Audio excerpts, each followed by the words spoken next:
അഴലേറും ജീവിതമരുവിൽ നീ തളരുകയോ ഇനി സഹജേ. അഴലേറും ജീവിതമരുവിൽ നീ തളരുകയോ ഇനി സഹജേ. കാണുകിലേറെ കരേറുകിലും കാണുന്നില്ലേ മഴവില്ലതിന്മേ കരുതുക വേണ്ടതിൻ ഭീകരങ്ങൾ. ഓ കെടുതികൾ തീർത്തവൻ താഴുകീടുവേ. അഴലേറും ജീവിതമരുവിൽ നീ തളരുകയോ ഇനി സഹജേ. അഴലേറും ജീവിതമരുവിൽ നീ തളരുകയോ ഇനി സഹജേ. പ്രയാണത്തിൽ ചാടിടുവാൻ ഒരു നല്ല നായകൻ നമുക്കില്ലയോ. പ്രയാണത്തിൽ ചാടിടുവാൻ ഒരു നല്ല നായകൻ നിനക്കില്ലയോ. കരുതും നിനക്കവൻ വേണ്ടതെല്ലാം തളരാതെ യാത്ര തുടർന്നിടുക. ഓ കരുതും നിനക്കവൻ വേണ്ടതെല്ലാം തളരാതെ യാത്ര തുടർന്നിടുക.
ചാരിടുവാൻ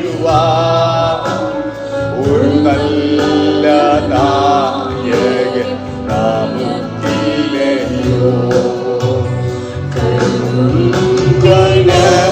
കവൻ വേണ്ടതെല്ലാം യാത്ര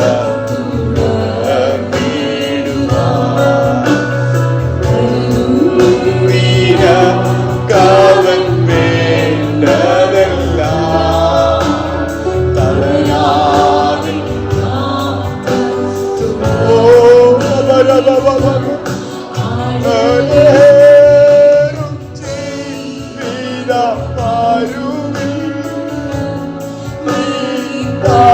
തളരുകയോ ഇനി സഹജേ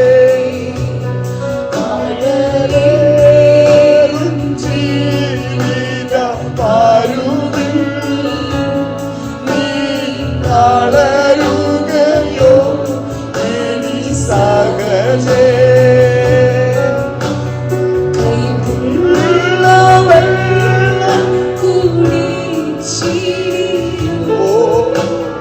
കൽപ്പന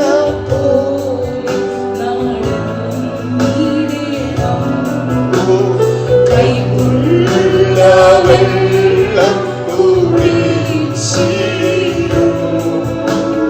കൽപ്പന പോലെ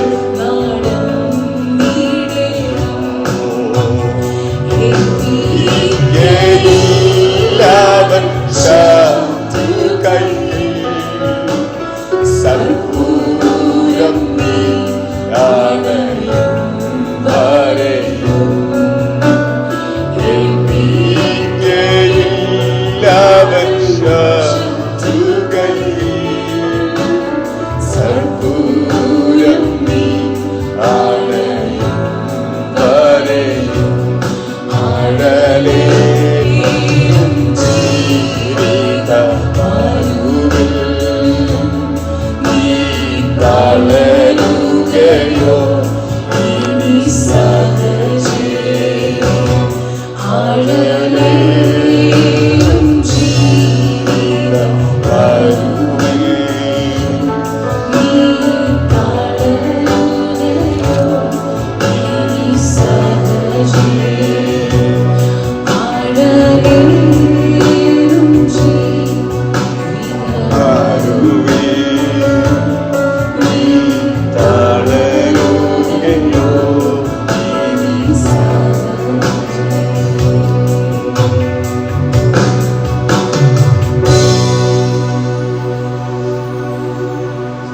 ദൈവത്തിന് നന്ദി നിറഞ്ഞ ഹൃദയത്തോടെ ഞാൻ സ്തോത്രം ചെയ്യുന്നു. എനിക്ക് ഒത്തിരി ഇഷ്ടപ്പെട്ടുള്ളൊരു പാട്ടായത്. താങ്ക് യു ജെൻസി അത് എടുത്ത് പാടിയതിന്. എപ്പം പാടിയാലും എൻ്റെ കണ്ണിൽ നിന്ന് അത് കണ്ണുനീര് വരും. ഞാൻ ഇന്ന് ഓർമ്മയുണ്ട്, ഭോപ്പാലിൽ ഞങ്ങൾ ആരുമില്ലാത്ത സ്ഥലത്തിരിക്കുമ്പം പലപ്പോഴും ഞാൻ ഈ പാട്ടിട്ട് പാടും. ആ പാട്ടിട്ട് പാടുമ്പോൾ അറിയാതെ കണ്ണുനീര് നിറഞ്ഞ്, എനിക്കറിയാം നിങ്ങളും അതുപോലെ ദൈവസാന്നിധ്യം അനുഭവിച്ച ഒരു പാട്ടായി. എല്ലാവരും വർഷങ്ങൾക്ക് മുമ്പ് എഴുതിയാലും ഇന്ന് പാടുമ്പോഴും ആ ഒരു സാന്നിധ്യം നമ്മൾ അനുഭവിക്കുന്നു. ആ അനുഭവത്തിൻ്റെ തീഷ്ണതയും എനിക്ക് താല്പര്യമുണ്ട് ഒരു ദിവസം അത് പറയണമെന്ന്, അതിൻ്റെ ആ ബാക്ക്ഗ്രൗണ്ട്. പക്ഷേ ഒത്തിരി തീഷ്ണതയിൽ കൂടെ പോകുമ്പോൾ മുട്ടം ഗീവർഗീസ് ശിവദാസൻ എഴുതിയ ഒരു പാട്ടാണ്. ആ ഭക്തൻ്റെ അനുഭവത്തിൽ കൂടെ, ആ തീച്ചൂളയുടെ അനുഭവത്തിൽ കൂടെ പോകുമ്പോൾ എഴുതിയ പാട്ട് ഇന്നും അദ്ദേഹം മൺമറഞ്ഞു പോയിട്ടും തന്നിൽ കൂടെ ആ ശബ്ദം കേൾപ്പിച്ചത് ഇന്നും പുതിയതായിട്ട് നമ്മളോട് ഇടപെടുന്നു. ആ വലിയ സാന്നിധ്യത്തിനായി സ്തോത്രം. ഇന്ന് കുഞ്ഞുങ്ങളുടെ അടുത്ത് ഞാൻ പ്രാർത്ഥിക്കാൻ പറഞ്ഞുകൊണ്ട് തന്നെയാണ്. അവരുടെ ദിവസം നാളെ വരുന്നത് കൊണ്ട് ഞങ്ങളുടെ നാളത്തേന് നമ്മൾ സെപ്പറേറ്റ് ചെയ്ത് വെച്ചിരിക്കുക. ഓക്കെ, സോ നമ്മൾ പഠിച്ചുകൊണ്ടിരിക്കുന്ന ഭാഗമായിരുന്നല്ലോ വെളിപ്പാടിൻ്റെ പുസ്തകം. അതുപോലെ 3-ാം അധ്യായം 7-ാം വാക്യം നമ്മളൊന്ന് തുടങ്ങി. അപ്പം ആ ഭാഗത്തേക്ക് നിങ്ങളുടെ ശ്രദ്ധയെ ഞാനൊന്ന് വിളിക്കുക. വെളിപ്പാടിൻ്റെ പുസ്തകം 3-ാം അധ്യായം 7-ാം വാക്യം തൊട്ട് 13-ാം വാക്യം വരെയുള്ള ഭാഗമാ കഥാവിൽ ഇന്ന് ഞാൻ നിങ്ങളോട് എടുക്കുവാൻ ശരണപ്പെടുന്നത്. അതിൻ്റെ ചില ഭാഗങ്ങൾ ഞാൻ നിങ്ങളുടെ മുമ്പിൽ എടുത്തതാണ് കഴിഞ്ഞ ആഴ്ച. ബാക്കി കണ്ടിന്യൂ ചെയ്യുവാൻ ദൈവത്തിൽ ശരണപ്പെടുന്നു. നമുക്കറിയാം ഫിലദെൽഫിയ എന്ന പദം സ്നേഹം മലയാളത്തിലോ ഇംഗ്ലീഷിലോ ലവ് എന്ന് പറയുമ്പോൾ തന്നെ ഈ ഗ്രീക്കിൽ സ്നേഹം എന്ന പദത്തിന് 7 അധികം അർത്ഥങ്ങളുണ്ട്. നമുക്കറിയാം അഗാപ്പെ ലവ്, ഫിലിയോ ലവ്, അങ്ങനെ 7 പദങ്ങളുണ്ട്. ഒരു സാഹചര്യത്തിലാണ് ഈ സ്നേഹം എന്ന പദം അത് റെൻഡർ ചെയ്തിരിക്കുന്നത്, ട്രാൻസ്ലേറ്റ് ചെയ്തിരിക്കുന്നത്. സോ ആ സ്നേഹം എന്ന പദം ഓരോ കോണ്ടെക്സ്റ്റിലാണ്. പക്ഷെ ഫിലിയോ എന്ന് പറഞ്ഞാൽ ബ്രദർലി ലവ് എന്ന ഒരു അനുഭവത്തിൽ കൂടെയാണ് ഫിലിയോ. അപ്പൊ അങ്ങനെയാണ് ഈ ഫിലദെൽഫിയ എന്ന പേര് വരുവാനിടയായിട്ട്. നമുക്കറിയാം ഇതിന്റെ കോണ്ടെക്സ്റ്റ് നോക്കുവാണെങ്കിൽ രാജചക്രവർത്തി അവിടെ ഭരിച്ചുകൊണ്ടിരിക്കുമ്പോൾ അദ്ദേഹം യുദ്ധത്തിന് ദൂരദേശത്ത് പോയപ്പോൾ മരിച്ചുവെന്ന് കരുതി സഹോദരൻ ഭരണത്തിൽ വന്നു. സഹോദരൻ ഭരണത്തിൽ ഇരിക്കുമ്പോൾ തന്നെ മറ്റ് പോയ രാജാവ് തിരിച്ചു വന്നു. അപ്പോൾ തന്റെ രാജ്യം ഒഴിഞ്ഞു കൊടുത്തു. അതിനുശേഷം ആ സഹോദരൻ മരിച്ചു. അതിനുശേഷം പിന്നെ നേരത്തെ രാജാവായിരുന്ന അതേ സഹോദരൻ തന്നെ രാജാവായപ്പോൾ അദ്ദേഹം പണിത പട്ടണത്തിനെല്ലാം ഈ സഹോദരന്റെ പേരിട്ടു. അങ്ങനെ സഹോദരനായിട്ടുള്ള സഹോദരന്മാരുടെ സ്നേഹം കാണിക്കുവാൻ വേണ്ടി ഉള്ള ഒരു സ്ഥലമാണ് ഫിലദെൽഫിയ. നമുക്കറിയാം അമേരിക്കയിലും ഇങ്ങനെ ഒരു സ്ഥലമുണ്ട് ഫിലദെൽഫിയ. ഞാൻ മുൻപ് പഠിപ്പിച്ചുകൊണ്ടിരുന്ന 2010 തൊട്ട് 15 വരെ ശുശ്രൂഷ ചെയ്തുകൊണ്ടിരുന്ന ചർച്ചും ബൈബിൾ കോളേജും അതിന്റെ പേരും ഫിലദെൽഫിയ. അത് B വെച്ച് തുടങ്ങുന്നതല്ല, F വെച്ചാ തുടങ്ങുന്നത്. അപ്പം ബ്രദർലി ലവ് ഒത്തിരി ഇന്നത്തെ കാലഘട്ടത്തിൽ ഏറ്റവും കൂടുതൽ അത്യാവശ്യമായ ഒരു വാക്കാണ് ബ്രദർലി ലവ്. എവിടെയും സ്നേഹത്തിന്റെ ആഴം കുറഞ്ഞുകൊണ്ടിരിക്കുക അല്ലേ? ആഴത്തിന്റെ വ്യാപ്തി കുറഞ്ഞുകൊണ്ടിരിക്കുന്ന സമയത്ത് ഈ വെളിപ്പാട് പുസ്തകം 3-ാം അധ്യായം 7 മുതൽ 13-ാം വാക്യം വരെ നമുക്ക് ഇന്നത്തെ കാലഘട്ടത്തിനുള്ള ദൂതാണെന്ന് ഞാൻ വിശ്വസിക്കുന്നു. ഞാൻ കഴിഞ്ഞ ആഴ്ച പറഞ്ഞു ഫിലദെൽഫിയ എന്ന് പറഞ്ഞാൽ ഫെയ്ത്ത്ഫുൾ ചർച്ച്, വിശ്വസ്തമായ ചർച്ച്. ഇന്നത്തെ കാലഘട്ടത്തിൽ അങ്ങനെ ഫെയ്ത്ത്ഫുൾ ആയ ഒരു ചർച്ച് കിട്ടാൻ പാടാ. ആരെങ്കിലും അന്വേഷിക്കുന്നുണ്ടെങ്കിൽ നിങ്ങളുടെ അന്വേഷണം നിർത്തിക്കോ, നിങ്ങൾ ഏതെങ്കിലും അടുത്തുള്ള സഭയ്ക്ക് പോക്കോ. കാരണം എന്തെന്നറിയാമോ? നമ്മളെല്ലാം ഇംപെർഫെക്റ്റാ. ഒരു തരത്തിലല്ലെങ്കിൽ മറ്റൊരു തരത്തിൽ ഇംപെർഫെക്റ്റാ. നമ്മൾ അവിടെ ചെല്ലുമ്പോൾ അത് ബെസ്റ്റ് ചർച്ച് ആയാലും അതിൻ്റെ ആ ക്വാളിറ്റി കുറഞ്ഞു പോകും, ഇൻക്ലൂഡിങ് മീ. നമുക്ക് ആരും പെർഫെക്റ്റ് ചർച്ചായിട്ട് ആരും ചിലർ പറയാറുണ്ട് ഇന്ന് ആരാധന കൊള്ളത്തില്ലായിരുന്നു, ദൈവ സാന്നിധ്യം അനുഭവിക്കാൻ കഴിഞ്ഞില്ല. ഞാൻ പറയട്ടെ, നിങ്ങൾ പ്രാർത്ഥനയോടെ ഒരു സ്ഥലത്തിരുന്നാലും അവിടേക്ക് ദൈവ സാന്നിധ്യം ഇറങ്ങി വരും. അതിന് മ്യൂസിക്കൽ ഇൻസ്ട്രുമെന്റ്സ് വേണ്ട, പാസ്റ്റർ വേണ്ട, ഒന്നും വേണ്ട. നിങ്ങൾക്കറിയാമോ, യോഹന്നാൻ പത്മോസിലേക്ക് നാടുകടത്തിയപ്പോൾ ആത്മദിവസത്തിൽ ആത്മവിവശനായി അവിടെ ഒന്നുമില്ലായിരുന്നു, ഒരു ലീഡേഴ്സും ഇല്ലായിരുന്നു, ഒരു പ്രീച്ചേഴ്സും ഇല്ലായിരുന്നു. ദൈവത്തിന്റെ വെളിപ്പാട് കണ്ടാൽ ആത്മവിവശനാകും. ഇന്ന് രാത്രിയിൽ ഞാൻ അതാ താല്പര്യപ്പെടുന്നത്. ഇന്ന് രാത്രിയിൽ നമ്മൾ ദൈവ സാന്നിധ്യം അനുഭവിക്കുന്ന ഒരു ചർച്ചായി മാറണം. സ്തോത്രം. ഈ ബൈബിൾ സ്റ്റഡിയും ബൈബിൾ ക്ലാസ്സുകളും നമ്മുടെ ആരാധനകളെല്ലാം ഇതിനകത്ത് അർത്ഥമാക്കുന്നത് എന്തെന്നറിയാമോ? നമ്മൾ ആത്മാവിൽ വളർന്നു വരണം. അപ്പം നമുക്കറിയാം ദൈവം ഒരിക്കലും ഒരു ഫേമസ് ആവാനല്ല നമ്മളെ വിളിച്ച്. പലപ്പോഴും ശുശ്രൂഷകന്മാരുടെ രീതിയിലും എല്ലാവർക്കും ഇന്ന് ആവേണ്ടത് ഫേമസ് ആവാനാ. പക്ഷെ ദൈവം നമ്മളെ വിളിച്ചത് ഫെയ്ത്ത്ഫുൾ ആവാനാണ്. സ്തോത്രം. ഒരു അടിവരയിട്ട് നമ്മൾ പഠിക്കേണ്ടത്, കർത്താവ് എന്നെ വിളിച്ചത് ഫേമസ് ആവാനല്ല, നമ്മൾ ഫെയ്ത്ത്ഫുൾ ആവാൻ. ഫിലദെൽഫിയ ചർച്ചിനോടുള്ള ബന്ധത്തിൽ നമ്മൾ പഠിക്കുകയാണെങ്കിൽ അവർക്ക് അല്പമേ ശക്തിയുള്ളതിലും അവരെന്റെ വചനം കാത്തു. ഇന്ന് വചനം കാക്കുന്നവരുണ്ടോ എന്ന് ഞാൻ അങ്ങോട്ട് ചൂണ്ടുമ്പോൾ തന്നെ ഇങ്ങോട്ടും ചൂണ്ടിക്കൊണ്ടിരിക്കുക. ഫെയ്ത്ത്ഫുൾ, വിശ്വസ്തന്മാർ കുറഞ്ഞു പോയിരിക്കുന്നു. ഓ കർത്താവേ, വിശ്വസ്തന്മാർ കുറഞ്ഞു പോയിരിക്കുന്നു. അത് സത്യമല്ലേ? കുറഞ്ഞു പോയിരിക്കുക. പണ്ടത്തെ നമ്മുടെ പെന്തക്കോസ്ത് സമയത്തിന്റെ ആരംഭത്തിൽ അന്നുള്ള ജോലി സ്ഥാപനങ്ങൾ പെന്തക്കോസ്തിലെ കുഞ്ഞുങ്ങളെ അല്ലെങ്കിൽ യുവാക്കളെ അന്വേഷിക്കും. കാരണം എന്താണെന്നറിയാമോ? ഇവര് സിഗരറ്റ് വലിക്കത്തില്ല, ഇവർ മദ്യപിക്കത്തില്ല, ഇവർ അലമ്പൊട്ടാക്കത്തില്ല, അവർ ഫെയ്ത്ത്ഫുൾ ആണ്. പക്ഷേ ഇന്നത്തെ കാലഘട്ടത്തിൽ പെന്തക്കോസ്ത് എന്ന് പറഞ്ഞാൽ എത്രയധികം നമ്മളെ സ്വീകാര്യമാകുമെന്ന് നമ്മൾ അന്യോന്യം ഒന്ന് ചിന്തിച്ചു നോക്കണം. ഞാൻ ഒരുമിച്ച് ഇത് പറയുമ്പോൾ തന്നെ ഞാൻ ഈ സഭയുടെ അല്ലെങ്കിൽ നമ്മുടെ ഈ ഫിലദൽഫിയ സഭയുടെ കോണ്ടെക്സ്റ്റ് കഴിഞ്ഞ ആഴ്ച ഒന്ന് ടച്ച് ചെയ്തായിരുന്നു. അതുകൊണ്ട് ഒരു സഹോദരന്റെ സ്നേഹത്തിലുള്ള പണിയിലുള്ള ബന്ധപ്പെട്ടിട്ട ഫിലദൽഫിയ എന്നുള്ളൊരു പേര് ഇവിടെ കൊണ്ടുവന്നിരിക്കുന്നത്. ബ്രദർലി ലവ് അല്ലെങ്കിൽ സിറ്റി ഓഫ് ലവ്. ഓക്കെ, അപ്പം നമുക്ക് പ്രാർത്ഥിക്കാം ഈ ദ്വാരക സിറ്റി ഓഫ് ലവ് ആയി മാറട്ടെ. നമ്മുടെ Dwaraka church church of love ആയി മാറട്ടെ. അങ്ങനെയാണെങ്കിൽ വരും ദിവസങ്ങളിൽ ദൈവം നമ്മളെ ധാരാളം, ദൈവത്തിന്റെ പർപ്പസ് അതാ. ഞാൻ ഇന്നയാളാ എന്ന് പറഞ്ഞു വീമ്പിളക്കുന്ന ഒരാളിനപ്പുറമായി ഞാൻ ഏതുമില്ല, കർത്താവിന്റെ കരങ്ങളിൽ ഇണങ്ങിയ ആയുധമായി നിൽക്കാൻ താല്പര്യപ്പെടുന്നെങ്കിൽ അതാ ഏറ്റവും വലുത്, അല്ലേ? ഇവിടെ ഒരു കാർപ്പന്റർ ഉണ്ടെങ്കിൽ, അല്ലേ, നല്ല മനോഹരമായ ഈ പുൽപ്പിറ്റ് ഉണ്ട്. ഈ പുൽപ്പിറ്റിന്റെ അടുത്ത് അല്ലെങ്കിൽ കാർപ്പന്ററിന്റെ അടുത്ത് പറയുക, ഈ ഉളി പറയുക, അയ്യോ ഞാനാ ഈ പുൽപ്പിറ്റ് പണിതെന്ന് പറഞ്ഞാൽ കാർപ്പന്റർ പറയും, നിനക്ക് എത്ര ഷാർപ്നെസ് ആയാലും, നിനക്ക് എത്ര മൂർച്ച ഉണ്ടെങ്കിലും നിന്നെ പിടിക്കാൻ ഒരു കരമില്ലെങ്കിൽ നിന്നെ കൊണ്ട് ഇതൊന്നും ചെയ്യാൻ കഴിയത്തില്ല. ഇന്ന് നമ്മൾ ഈ വചനം കേൾക്കും, കർത്താവേ ഞാൻ എത്ര യോഗ്യത ഉണ്ടെങ്കിലും ഇല്ലേലും അപ്പന്റെ കരത്തിലേക്ക് തരിക, ഉപയോഗിക്കണമെന്ന് പറഞ്ഞാൽ ഈ ദിവസങ്ങളിൽ ദൈവ സാന്നിധ്യം നമ്മുടെ മേലായിരിക്കും. ഞാൻ നിങ്ങളുടെ ആരംഭ ഭാഗത്തിലേക്ക് ഒന്ന് കൊണ്ടുപോകാൻ, നമ്മൾ കഴിഞ്ഞ ദിവസം വിശുദ്ധനും സത്യവാൻ എന്ന് പറഞ്ഞ 2 പദം നോക്കി. അടുത്ത ഭാഗം നമുക്കൊന്ന് വായിക്കാം. 7-ാം അധ്യായത്തിൽ വിശുദ്ധനും സത്യവാനും, അടുത്ത് ദാവീദിന്റെ താക്കോലുള്ളവൻ. എന്താ ദാവീദിന്റെ താക്കോൽ? ഞാൻ എന്തിനാ മുന്നമേ ഇടുന്ന എനിക്കറിയാം. ഞാൻ ലേറ്റായിട്ടാ പാസേജ് ഇട്ടത്. നിങ്ങൾക്ക് ചിലപ്പോൾ വായിക്കാൻ ഒന്നും നേരം കിട്ടിയില്ല. നിങ്ങളോട് പഠിച്ചോണ്ട് വന്നു കഴിഞ്ഞാൽ ഒത്തിരി ഇൻപുട്ട് നമുക്ക് കിട്ടും. സോ എന്താ ദാവീദിന്റെ താക്കോൽ എന്ന് പറഞ്ഞാൽ?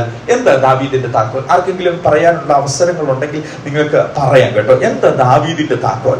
ദാവീദിന്റെ താക്കോൽ മനസ്സിലാക്കണമെങ്കിൽ നമ്മൾ എവിടെ പോകണം അറിയാമോ? യെശയ്യാവിന്റെ പുസ്തകം യെശയ്യാ പ്രവചനം 22-ാം അധ്യായം അതിന്റെ 18-ാമത്തെ വാക്യം ഒന്ന് വായിച്ചാട്ടെ. യെശയ്യാവിന്റെ പ്രവചനം 22-ാം അധ്യായം അതിന്റെ 18-ാമത്തെ വാക്യം.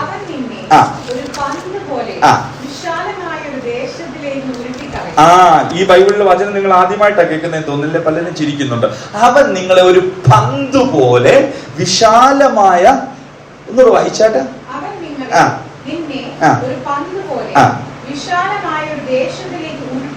അപ്പൊ നിങ്ങൾക്കറിയാമോ, ഈ കോണ്ടെക്സ്റ്റ് അറിയാതെ ബൈബിളിലെ ഭാഗം എടുക്കുന്നവർക്ക് പറ്റുന്നൊരു അബദ്ധമാണ്. അപ്പൊ പന്ത്, ഒരു ആളെ സ്പോർട്സ് മീറ്റിംഗിൽ പ്രസംഗിക്കാൻ വിളിച്ചു. ഓക്കെ, അപ്പം പന്തെന്നൊരു വാക്ക് കിട്ടി, ഉടനെ ഈ വാക്ക് വിട്ടു, അവൻ നിങ്ങളെ പന്ത് പോലെ ഉരുട്ടിക്കളയും. പക്ഷെ ഇത് ആരെ പറ്റി പറയുന്നതെന്നറിയാമോ?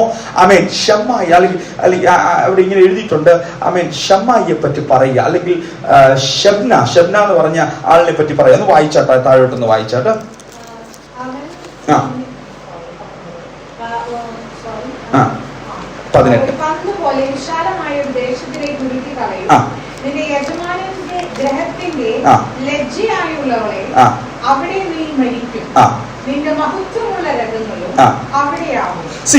ഈ ഷബ്നെ പറ്റി പറയുകയാണെങ്കിൽ ദാവീദ് ഗോത്രത്തിന്റെ കീ ആരുടെ കയ്യിലായിരുന്നു അറിയാം? ഷബ്നയുടെ കയ്യിലാണ്. സോ ഷബ്നയുടെ ഒരു മെയിൻ ഡ്യൂട്ടി എന്തെന്നറിയാമോ? രഥത്തിൽ കയറി രാജ്യത്തിലെല്ലായിടവും കറങ്ങി നടത്തി തൻ്റെതായ ലൈഫ് എൻജോയ് ചെയ്യുന്ന ഷബ്ന. ഓക്കെ, ശ്രദ്ധിച്ചോണേ. ദാവീദിന്റെ താക്കോൽ അധികാരം കയ്യിൽ കൊടുത്ത ഷബ്ന എന്ത് ചെയ്തെന്നറിയാമോ? ഈ താക്കോലിന്റെ അധികാരം ഗണ്യമാക്കാതെ എന്ത് ചെയ്ത് രഥത്തിൽ കയറി കറങ്ങി നടക്കുക. അദ്ദേഹത്തിന്റെ താല്പര്യം എന്തെന്നറിയാമോ? അദ്ദേഹത്തിന്റെ ടോംബ്, അദ്ദേഹത്തിന്റെ കുഴിമാടം ഏറ്റവും മഹത്വമായിരിക്കണം. കഴിഞ്ഞ ദിവസം ഞങ്ങൾ ആഗ്രയിൽ പോയി. നമുക്കറിയാം അതിനെ കാണിക്കുന്നത് എന്താ? ലവിന്റെ പ്രതീകമായ കാണിക്കുന്നത്. പക്ഷെ അതിനകത്ത് ഒരു ശവകുടീരമാണ്, അല്ലേ? അപ്പം അതിനെ നമ്മൾ കാണുമ്പോഴൊക്കെ നമ്മൾ മുംതാസിനോടുള്ള സ്നേഹം നമ്മൾ കാണുകയാണ്. ഓക്കെ, അപ്പൊ ജെൻസി ചോദിച്ചു, ഞാൻ മരിക്കുമ്പോ എന്താ പണിയെന്നൊക്കെ ചോദിച്ചു. ഞാൻ പറഞ്ഞു, വരും ദിവസങ്ങളിൽ നമുക്ക് കാണാം എനിക്ക് ആരാധിമോ ആദ്യമേ കൊണ്ടുപോകുന്നതിനൊക്കെ. ഇതൊക്കെ ലവിന്റെ ഒരു പ്രതീകമാണ്.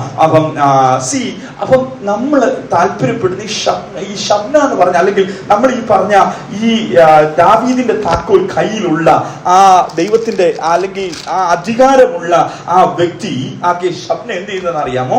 ഈ താക്കോലും പിടിച്ചുകൊണ്ട്, അധികാരം പിടിച്ചുകൊണ്ട് അവൻ തന്റെ കാര്യത്തിൽ ഉത്തരവാദിത്വം, അല്ലെങ്കിൽ രാജ്യത്തിന്റെ കാര്യത്തിൽ ഉത്തരവാദിത്വം എടുക്കാതെ സ്വയം കാര്യത്തിൽ ഉത്തരവാദിത്വം എടുത്ത് താക്കോൽ എന്ത് ചെയ്യുന്ന അറിയാമോ? നഷ്ടപ്പെടുത്തി കളഞ്ഞു. ദാവീദിന്റെ ഗ്രഹത്തിൽ രാജകുടുംബത്തിന്റെ താക്കോലുള്ള ഷബ്ന ഉത്തരവാദിത്വം എടുക്കാതെ അവന്റെ കുഴിമാടം അല്ലെങ്കിൽ ടോമ്പ് പണിയാനുള്ള വ്യഗ്രതയിൽ രാജ്യത്തിന്റെ താക്കോൽ നഷ്ടപ്പെടുത്തി കളഞ്ഞു. പലപ്പോഴും നമ്മൾ ഇങ്ങനല്ലേ? വാഗ്ദത്തം പ്രാപിച്ച, ദൈവകൃപ പ്രാപിച്ച ദൈവമക്കൾ അല്ലേ? അധികാരം പ്രാപിച്ച ദൈവമക്കൾ, ദൈവത്തിന്റെ ആത്മാവിനെ തന്ന ദൈവമക്കൾ ദൈവരാജ്യത്തിന് വേണ്ടി പ്രവർത്തിക്കുന്നതിന് പകരം നമ്മുടേതായ സെൽഫിഷ് ചിന്തകൾക്ക് വേണ്ടി പോയി അധികാരം നഷ്ടപ്പെടുത്തുന്ന ഒരു തലമുറയെ നമുക്ക് കാണാൻ കഴിയും. ഷബ്നയെ പോലെ അല്ലേ? ഈ ദിവസങ്ങളിൽ ദൈവമേ എനിക്ക് ഷബ്നയെ പോലെ ആവണ്ട. അതിന്റെ അടുത്ത ഭാഗത്തിൽ ഒന്ന് വായിച്ചാട്ട്, അതിന്റെ താഴോട്ടുള്ള ഭാഗം, അതിന്റെ 22ാമത്തെ വാക്യം.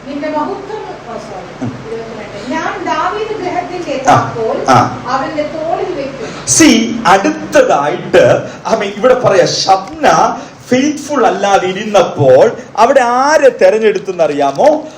അവിടെ തെരഞ്ഞെടുത്ത ഒരു വ്യക്തിയാണ് അവിടെ അതിന്റെ താഴ്ത്തു എലിയാക്കീമിനെ തെരഞ്ഞെടുത്തു. ഷബ്ന ഫെയ്ത്ത്ഫുൾ അല്ലാതിരുന്നപ്പം ഇവിടെ ആരെ തെരഞ്ഞെടുത്തു? എലിയാക്കീമിനെ തെരഞ്ഞെടുത്തു. സോ അപ്പൊ എലിയാക്കീമിനോടുള്ള ദൈവത്തിന്റെ ദൂത 22ാമത്തെ വാക്യത്തിൽ വായിച്ചത് ഒന്നുകൂടെ വായിച്ചാട്ട്, അവൻ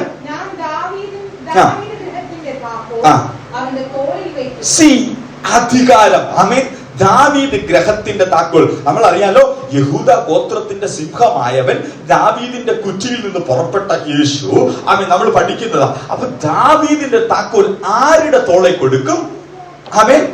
നമ്മൾ വായിച്ച എലിയാക്കീമിന്റെ തോളയിൽ കൊടുക്കും. അപ്പൊ എലിയാക്കീമിന്റെ കയ്യിൽ അധികാരം കൊടുക്കും. എന്നിട്ട് വായിച്ചാട്ട്, അധികാരമുള്ളവൻ തുറന്നാൽ ആർക്കും അടയ്ക്കാൻ പറ്റത്തില്ല, അധികാരമുള്ളവൻ അടച്ചാൽ ആർക്കും തുറക്കാൻ പറ്റത്തില്ല. അപ്പൊ താഴോട്ട് വായിച്ചാട്ടെ,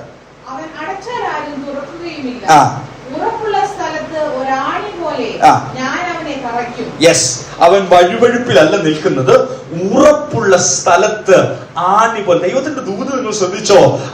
അവൻ തുറന്നാൽ എന്ന് പറഞ്ഞാൽ അധികാരമുള്ളവൻ. ഇന്ന് രാത്രികാലം അധികാരമുള്ളവൻ പ്രാർത്ഥിച്ചാൽ തുറക്കും. അതിനെ മറ്റാർക്കും അടയ്ക്കാൻ കഴിയത്തില്ല. ഇന്ന് രാത്രികാലം അധികാരമുള്ളവൻ അടച്ചാൽ തുറക്കാൻ മാത്രമല്ല, അടയ്ക്കാനും അധികാരമുണ്ട്. അടച്ചാൽ മറ്റാർക്കും തുറക്കാൻ കഴിയത്തില്ല. ഈ ഒരു ഭാഗമാണ് വെളിപ്പാട് പുസ്തകം 3-ാം അധ്യായം 7 നമ്മൾ വായിച്ച ഭാഗത്തോട് കോട്ട് ചെയ്യുന്നത്. ഒന്ന് കൊണ്ടുവന്നാട്ടെ, നമ്മൾ തിരിച്ച് വെളിപ്പാട് പുസ്തകത്തിലോട്ടൊന്ന് വന്നാട്ടെ. അവൻ ദാവീദിന്റെ താക്കോൽ കയ്യിലുള്ളവൻ എന്ന് പറഞ്ഞാൽ അധികാരം. പഴയ നിയമത്തിൽ ദാവീദിന്റെ താക്കോൽ കയ്യിലുള്ള ഷബ്ന ആ അധികാരം ദുർവിനിയോഗം ചെയ്തപ്പോൾ എലിയാക്കീമിന്റെ കയ്യിൽ ദൈവിക അധികാരം കൊടുത്തപ്പോൾ അവൻ ദൈവത്തിന്റെ അധികാരം പറയാം, അവൻ തുറന്നാൽ അടയ്ക്കത്തില്ലെന്നും, അവൻ തുറന്നാൽ ആർക്കും അടയ്ക്കാൻ പറ്റത്തില്ലെന്നും, അവൻ അടച്ചാൽ ആർക്കും തുറക്കാൻ പറ്റത്തില്ലെന്നും. അപ്പോ അതാരുടെ കയ്യിലായി? ഇപ്പം അധികാരത്തിന്റെ, ജനതയുടെ അധികാരത്തിന്റെ താക്കോൽ ഇപ്പോൾ ആരുടെ കയ്യിലാ? വെളിപ്പാട് പുസ്തകം 3-ാം അധ്യായം അതിന്റെ 7ാമത്തെ വാക്യം തൊട്ട് വായിക്കുമ്പോൾ നമ്മളൊന്ന് വായിച്ചാട്ട്, ദാവീദിന്റെ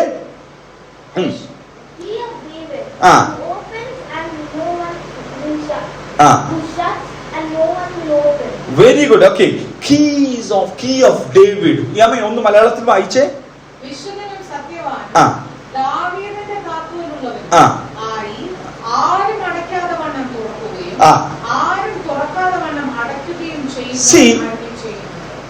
ദൈവം തുറന്ന ലോകത്തിലെ ആര് നിയമിച്ചാലും അത് അടയ്ക്കാൻ പറ്റത്തില്ല. ദൈവം അടച്ച ലോകത്തിലെ ആര് നിയമിച്ചാലും അത് തുറക്കാനും പറ്റത്തില്ല. സ്തോത്രം. അവൻ ഇന്ന് നമ്മൾ ഈ വാക്യം പഠിക്കുമ്പം ദൈവത്തിൽ കഴിയാത്തതായിട്ട് ഒന്നുമില്ലെന്ന് നമുക്കറിയാം. അപ്പൊ നമുക്കറിയാം യേശു തുറക്കാൻ അധികാരമുള്ളതാണ്. ഓക്കെ, ഇന്ന് നമ്മൾ പ്രാർത്ഥിക്കുന്ന വിഷയത്തിൽ ദൈവത്തിന് തുറക്കാൻ കഴിയും, ദൈവത്തിന് വഴി തുറക്കാൻ കഴിയും. ഞാൻ പറയട്ടെ, നമ്മൾ എപ്പോഴും ചിന്തിക്കുമ്പോ സമുദ്രത്തിൽ പോലും വഴി തുറക്കാൻ കഴിവുള്ള ദൈവം, ആമേൻ, അവൻ തുറന്നാൽ അത് മറ്റാർക്കും അടയ്ക്കാൻ കഴിയത്തില്ല. നമ്മൾ വിചാരിക്കും തന്റെ മക്കൾക്ക് വേണ്ടി തുറന്ന വഴി മറ്റുള്ളവർക്ക് പ്രയോജനമാകും. നോ, ഇസ്രായേൽ മക്കൾ അക്കരെ കടക്കാൻ വേണ്ടി വഴി തുറന്ന ആ വഴിയിൽ ആര് കടന്നു? മിസ്രൈമിൽ കടന്നു. അവർക്ക് അക്കരെ പറ്റാൻ കഴിഞ്ഞോ? അവരുടെ ചക്രങ്ങൾ പുതഞ്ഞുപോയി. അവർക്ക് ആരാംസെ മുന്നോട്ട് പോകാൻ കഴിഞ്ഞില്ല. ദൈവം എനിക്ക് വേണ്ടി തുറക്കുന്ന വഴി എന്റെ ശത്രുവിന് കാണത്തില്ല, അതിന് മധ്യേ എന്റെ ദൈവം വഴി തുറക്കും. ശത്രുക്കൾക്ക് മുൻപാകെ മേശ ഒരുക്കുന്ന ദൈവമാണ് എന്റെ ദൈവം, അല്ലെ? അങ്ങനെയെങ്കിൽ ഇന്ന് രാത്രികാലം ഈ ബൈബിൾ സ്റ്റഡിയിൽ നമ്മൾ പറയണം, എന്റെ ദൈവം എനിക്ക് വേണ്ടി വഴികൾ തുറക്കുന്ന ദൈവമാണ്. ആമേൻ പറയണം. കാരണം എന്താ? അവൻ തുറന്നാൽ അവൻ അടയ്ക്കുക താര്. അടുത്ത കാര്യം എന്താ പറയുന്നതെന്നറിയാമോ? അടുത്ത വാക്യം അതിനു മുമ്പിട്ട് അവൻ തുറന്നാൽ അടയ്ക്കുക ആരും, അവൻ അടച്ചാൽ തുറക്കുക ആരും. അപ്പൊ അടയ്ക്കുന്ന വഴികളും അവിടെ ഉണ്ട്. നിങ്ങൾ വിചാരിക്കും ദൈവം വഴി അടയ്ക്കത്തില്ലെന്ന്. ദൈവം വഴി അടയ്ക്കും. 2019 ഞാൻ അമേരിക്കയിൽ പോകാൻ വേണ്ടി എൻ്റെ കഴിഞ്ഞ അങ്കിള് വണ്ടി വന്നില്ല. അവരെനിക്ക് ഇതെല്ലാം കാര്യങ്ങളെല്ലാം ക്രമീകരിച്ചു, എന്നെ കൊണ്ടുപോകാൻ വേണ്ടി എല്ലാ കാര്യങ്ങളും ക്രമീകരിച്ചു. ഞാൻ മുംബൈയിൽ പോയി. ഓക്കെ, അപ്പം അവിടെ ചെന്ന് അവിടെ ഒരു ഫോറിനർ ഇരിപ്പുണ്ട്. ചോദിച്ചു എന്തിനാ പോന്നേന്ന്. ഞാൻ പറഞ്ഞു എൻ്റെ കസിനെ കാണണം. എന്നിട്ട് അവരൊരു ലെറ്റർ തന്നു. ആ ലെറ്ററിന്റെ അർത്ഥം ഞാൻ വായിച്ചു നോക്കിയപ്പം ഇവൻ പോയാ തിരിച്ചു വരത്തില്ല, നമ്മെ അതുകൊണ്ട് ആ വഴി അവിടെ അടഞ്ഞു. അപ്പൊ എനിക്ക് അപ്പൊ കിട്ടിയപ്പോ ഒരു ഭാരം, വിഷമമായി, അല്ലേ? കാര്യം ഞാൻ പോകാൻ വേണ്ടി കാര്യങ്ങളും പേയ്മെന്റ് ഒക്കെ ചെയ്തു, അവരാ കാര്യങ്ങളൊക്കെ ചെയ്തെങ്കിലും എല്ലാം കഴിഞ്ഞു ഒക്കെ ചെയ്തിട്ട് വഴി തുറക്കാത്തപ്പോ എനിക്കൊരു വിഷമമായി. കർത്താവേ, എന്നാലും ഞാൻ നിന്റെ വേല ചെയ്യുന്നതല്ലേ, വഴി തുറന്നില്ലല്ലോ എന്നൊക്കെ ഭാരത്തോടെ വന്നു കേട്ടോ. തിരിച്ചു വന്ന് 2019 തിരിച്ചു വന്ന് 2 ആഴ്ച കഴിയുമ്പോഴത്തേന് ലോക്ക്ഡൌൺ ആയി. അപ്പൊ ഇതേ അങ്കിള് തന്നെ വിളിച്ച്, അയ്യോ ബ്ലസ്സ, നീ വരാഞ്ഞത് കാര്യമായി, വന്നവരെല്ലാം ഇവിടെ പെട്ടുപോയി. മാസങ്ങളോളം വീട്ടിനകത്ത് ചെന്ന വീട്ടിൽ ബുദ്ധിമുട്ടായിരിക്കുക. ഞാൻ ദൈവത്തോട് നന്ദി പറഞ്ഞു. കർത്താവേ, നീ എന്നെ കൊണ്ടുപോകാഞ്ഞതിൽ നന്ദി. അടഞ്ഞ വാതിലിന്റെ പിന്നിലും ദൈവത്തിന്റെ പ്രവൃത്തിയുണ്ട്. സ്തോത്രം. ഞാൻ അത് പറഞ്ഞതിന്റെ കാര്യം എന്താണോ, അവൻ ചില വഴി ദൈവം അടയ്ക്കും. ചില വഴി ദൈവം അടയ്ക്കുന്നത് എന്തെന്നറിയാമോ? ഇതിനെക്കാട്ടി നല്ലത് നിനക്ക് തെളിഞ്ഞു തരാൻ, അല്ലെ? ചില കല്യാണാലോചന വരുമ്പോൾ ദൈവം തന്നെ പിടിച്ചങ്ങ് മാറ്റും. കാരണം എന്താ? ഇത് നിനക്ക് സൂട്ടബിൾ അല്ലെന്ന് ദൈവത്തിന് അറിയാം. ചിലതിനെ ഇഷ്ടമല്ലേലും ചേർപ്പിച്ചു. കാര്യം എന്താ? ദൈവത്തിനറിയാം ഇത് തുറക്കപ്പെടാൻ. നമ്മുടെയൊക്കെ കല്യാണ ആലോചനകളൊക്കെ നടന്നതാ. ഇതെല്ലാം ദൈവം ഇത്രത്തോളം കൊണ്ടുവന്നു. കാര്യം ദൈവം തുറന്ന വഴികളാ, അല്ലേ? ദൈവം അടച്ച വഴികൾ. ഞാൻ അതിനൊരു ഉദാഹരണം ഞാൻ പറയട്ടെ. ആമേൻ. ദൈവം അടച്ച വാതിൽ ഏതെന്നറിയാമോ? നോഹയുടെ പെട്ടകം. ആമേൻ. നിങ്ങൾ വായിച്ചോണ്ട് നോഹയുടെ പെട്ടകം. നോഹയുടെ പെട്ടകം. നോഹ എത്ര വർഷം പ്രസംഗിച്ചു എന്നറിയാമോ?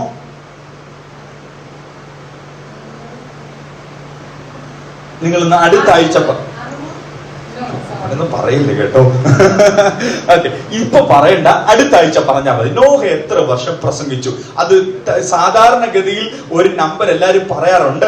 പക്ഷെ അങ്ങനെ പറഞ്ഞാൽ അതിന്റെ റെഫറൻസ് നിങ്ങൾ എനിക്ക് തരണം. ഓക്കെ, സോ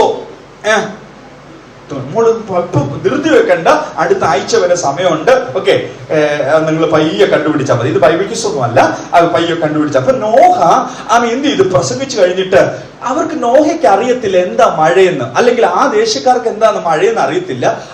അവർക്ക് എന്താ അന്നത്തെ കാലത്ത് എങ്ങനെയായിരുന്നു ദൈവം ഈ ഭൂമിയെ നനച്ചിരുന്നത്? മഞ്ഞ് പൊങ്ങി, മഞ്ഞിന്റെ ആ ഒരു പുഷ്ടി കൊണ്ട് ഭൂമി നനഞ്ഞുകൊണ്ട്. പക്ഷെ മഴയെന്ന് കേട്ടപ്പോൾ ഇവർക്ക് ഉൾക്കൊള്ളാൻ കഴിഞ്ഞില്ല. പക്ഷെ എന്ത് ചെയ്ത്? ആദ്യത്തെ ഒരു തുള്ളി മഴ വീഴുന്നത് വരെ നോഹ ആരെന്നറിയാമോ? ഒരു ഫുളിഷ് മാന, വിഡ്ഢിയായ മനുഷ്യൻ. ഇവൻ എന്തുവാ പ്രസംഗിക്കും? നമ്മളെ പോലെ ഇവന് വേറെ ജോലിയില്ലേ? ബൈബിൾ സ്റ്റഡി, അല്ലെങ്കിൽ പ്രസംഗം, അല്ലെങ്കിൽ ഞായറാഴ്ച ആരാധന. അവനൊരു വിഡ്ഢിയാ. പക്ഷെ നിങ്ങൾക്കറിയാമോ, ആദ്യത്തെ തുള്ളി മഴ വീണപ്പോഴാ നോഹയെ, നീ വിഡ്ഢിയല്ല, നീ എന്താണെന്നറിയാമോ? ദൈവത്തിന്റെ ദൂത് പ്രാപിച്ചവനാണെന്ന് മനസ്സിലായി. അപ്പൊ എന്ത് ചെയ്തെന്നറിയാമോ? അപ്പം ദൈവമാ വാതിലടച്ച്. നിങ്ങൾക്കറിയാലോ ദൈവം എന്തിനാ വാതിലടച്ചെന്നറിയാമോ? അവൻ വന്ന് ജനങ്ങൾ കൊട്ടി വിളിക്കുമ്പോ ഒരു പക്ഷേ നോഹയാണെങ്കിൽ എന്ത് ചെയ്യും? അയ്യോ, മനസ്സരിഞ്ഞ് കതവ് തുറന്നു കൊടുക്കും. പക്ഷേ ദൈവം അടച്ചാൽ തുറക്കത്തില്ല. അതിന് സമയമുണ്ട്. ഇതുപോലെ ആമേൻ വരും ദിവസങ്ങളിൽ നിങ്ങൾക്കറിയാമോ ആ ദൈവത്തിന്റെ യേശുവിന്റെ രണ്ടാം വരവിൽ ആമേൻ നിങ്ങൾക്ക് ഇതുവരെ കയറാൻ സമയമുണ്ട്. പക്ഷേ വരവ് കഴിഞ്ഞിട്ട് നമ്മൾ 5 കന്യകമാരുടെ ദൂത് പഠിക്കത്തില്ലേ? 5 പേർ എണ്ണ ഉണ്ടായിട്ട് അവർ ദൈവത്തെ അല്ലെങ്കിൽ മണവാളന് വേണ്ടി കാത്തിരുന്ന് വിളക്ക് കത്തിച്ചതുപോലെ 5 പേർ എണ്ണയില്ലാതെ പുറത്താക്കപ്പെട്ട് കൊട്ടിയിട്ട് തുറക്കത്തില്ല. ദൈവം അടച്ചാൽ തുറക്കത്തില്ല. ഓക്കെ, അപ്പം നിങ്ങൾ ശ്രദ്ധിച്ചോണേ, ദൈവം അടച്ചാൽ തുറക്കത്തില്ല, ദൈവം തുറന്നാൽ അടയ്ക്കാനും പറ്റത്തില്ല. ഇന്ന് രാത്രി ദൈവമേ നീയാണ് എന്റെ തലമുറയ്ക്ക് വേണ്ടി വഴി തുറന്ന അല്ലേ ആന്റി? ദൈവമല്ലേ നമ്മുടെ തലമുറയ്ക്ക് വേണ്ടി വഴി തുറന്നേ? നടക്കത്തില്ലെന്ന് പറഞ്ഞ് പല സ്ഥാനത്തിലും ദൈവം വഴി തന്നതാ. അത് നടക്കത്തില്ലെന്ന് പറഞ്ഞ എന്നെക്കാട്ടി കൂടുതൽ എക്സ്പീരിയൻസ് നിങ്ങൾക്ക് പറയാൻ പറ്റും. നടക്കത്തില്ലെന്ന് പറഞ്ഞ പല സാഹചര്യത്തിലും ഇത് എങ്ങനെ ഞാൻ കടന്നുപോയെന്ന് നമ്മൾ ചിന്തിച്ച ഭാഗമില്ലേ? ഞങ്ങള് 2012 ഐറിസിന്റെ കാര്യം അല്ലെങ്കിൽ 2011 ഞങ്ങളോട് ഡോക്ടർ പറഞ്ഞ നടക്കത്തില്ല, നിങ്ങൾക്ക് തലമുറ ഉണ്ടാകത്തില്ല. 2012 കുഞ്ഞിനെ ആ ഡോക്ടറിന്റെ കയ്യിൽ നിന്ന് വാങ്ങിക്കുമ്പോൾ നടത്തുന്ന ദൈവമാ, വഴി തുറക്കുന്ന ദൈവമാ. വിശ്വസിച്ചാൽ ദൈവത്തിന്റെ പ്രവൃത്തി കാണും. നിങ്ങൾക്കറിയാമോ, ദാവീദിന് വേണ്ടി വഴി തുറക്കത്തില്ലെന്ന് സഹോദരന്മാര് പോലും ചിന്തിച്ചില്ല, ഇങ്ങനത്തെ വഴി തുറക്കുമെന്ന്. പക്ഷെ ദൈവത്തിന്റെ വഴി അത് തികവുള്ളതാ, അതിനകത്തെ അടയ്ക്കുവാൻ ആർക്കും കഴിയത്തില്ല. ഞാൻ വിചാരിക്കട്ടെ, ദാവീദിന് വേണ്ടി ദൈവം തുറന്ന വഴി അത് സഹോദരന്മാർക്ക് അടയ്ക്കാൻ പ്രാപ്തി ഉണ്ടെങ്കിൽ അവർ അടച്ചേനെ. അവര് പറഞ്ഞു, നിനക്ക് അവിടെ പോയി ആടിന്റെ കൂടെ നിന്നാ മതിയോ? പക്ഷെ ദൈവം തുറന്നെങ്കിൽ അതിനെ അടയ്ക്കാൻ ലോകത്തിലെ മനുഷ്യർക്ക് കഴിയത്തില്ല, അല്ലേ? ദൈവം ഒരു പൊസിഷൻ തരുന്നെങ്കിൽ മറ്റാരൊക്കെ എതിരായാലും ദൈവം അവിടെ നാട്ടും, അല്ലേ? അത് നമ്മുടെ അനുഭവത്തിൽ കൂടെ നമ്മൾ പഠിച്ചതാ. അല്ലെങ്കിൽ ഈ ഡൽഹി പട്ടണത്തിൽ നമ്മൾ നിൽക്കുമോ ഈശാന മൂലം പോലെ എത്ര കാറ്റടിച്ചിട്ട നമ്മൾ ഇന്നും ശക്തമായി നിൽക്കുന്ന എന്തെന്നറിയാമോ? ദൈവം തുറന്ന വാതില. ദൈവം ചിലതിനെയൊക്കെ അടച്ചു വെച്ചിരിക്കുക. ഇന്ന് രാത്രി പറ, അവന്റെ താക്കോൽ, ദാവീദിന്റെ താക്കോൽ കയ്യിലുള്ളവനെയാ നമ്മൾ ആരാധിക്കുന്നത് എന്ന് പറഞ്ഞാൽ അധികാരമുള്ളവനെ. ഇന്ന് രാത്രികാലം ഞാൻ പറയാം, അവനെ ആരാധിക്കുമ്പോൾ നിന്റെ മേലും ആ അധികാരം വ്യാപരിക്കും. അപ്പം ദാവീദിന്റെ താക്കോൽ കയ്യിലുള്ളവൻ. അടുത്ത ഭാഗം എന്താ എഴുതിയിരിക്കുന്നത്? ഞാൻ നിന്റെ പ്രവൃത്തി അറിയുന്നു. നമ്മൾ ഇന്നലെ കഴിഞ്ഞ ആഴ്ച ഒന്ന് ടച്ച് ചെയ്ത ഞാൻ നിന്റെ പ്രവൃത്തി അറിയുന്നു എന്ന് പറഞ്ഞാൽ, ഈ ഫിലദൽഫിയ ചർച്ചിനെ പറ്റി പറയുകയാണെങ്കിൽ ഒരു നെഗറ്റീവും പറയാനില്ല.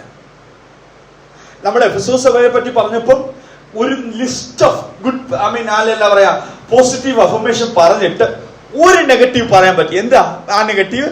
ആദ്യ സ്നേഹം ഇല്ല. ഓക്കെ, എന്നെ പറ്റി പറയുകയാണെങ്കിൽ കഴിഞ്ഞ ഞങ്ങൾ ബൈബിൾ കോളേജിൽ പഠിച്ചുകൊണ്ടിരിക്കുമ്പം നമ്മുടെ ഫ്രണ്ടിനെ പറ്റി 2 പേപ്പർ തരും. ഫ്രണ്ടിന്റെ 3 നല്ല ഗുണങ്ങളും 2 പന്ന ഗുണങ്ങളും എഴുതാൻ. ആദ്യമേ നമ്മൾ എഴുതുന്നത് എന്താണെന്ന് അറിയാമോ? ആ പന്ന ഗുണങ്ങൾ അവൻ ഇങ്ങനെ 10 നല്ല ഗുണങ്ങൾ അന്വേഷിക്കുമ്പോൾ 1, 2 ഒക്കെ കുറവാ.